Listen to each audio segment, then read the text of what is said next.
খেতে বসেছি Maggi. Maggi, এই দেখো ম্যাগি। ছোট বাচ্চা মানুষের খাবার না, তাই দেখো আজকে আমি না ছোট বাচ্চা হয়ে গেছি। এই দেখো এই বাচ্চাটা খাচ্ছে, এর সঙ্গে আজকে আমু পাল্লা দিয়ে ম্যাগি খাবো। তোমরা কেউ খেতে চাও বুঝি? যদি খেতে চাও তো চলে আসো।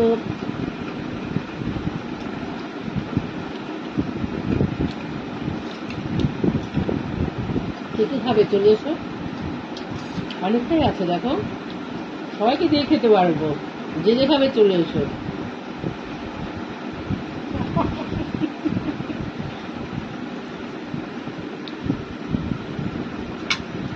কি করবো বলো, এসব খাওয়ার তো অভ্যাস নেই, তা কি করবো, একটু খাই। তোমরা দেখো